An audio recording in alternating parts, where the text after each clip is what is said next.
Kapuso, maraming salamat po sa inyong pakikiisa sa ating Operation Bayanihan para sa mga nasalanta ng Bagyong Yolanda.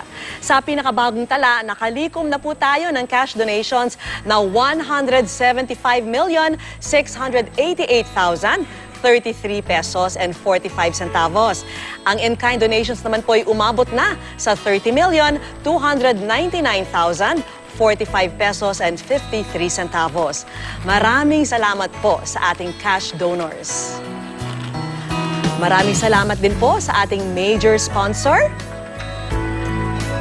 Maraming salamat din po sa mga opisyal at empleyado ng GMA Network Incorporated na nagpaabot ng tulong. Maraming salamat din po sa ating mga in-kind donor. Maraming salamat din po sa mga subscriber ng GMA Pinoy TV, GMA Live TV at GMA News TV International na patuloy ring nagpapadala ng mga donasyon at tulong.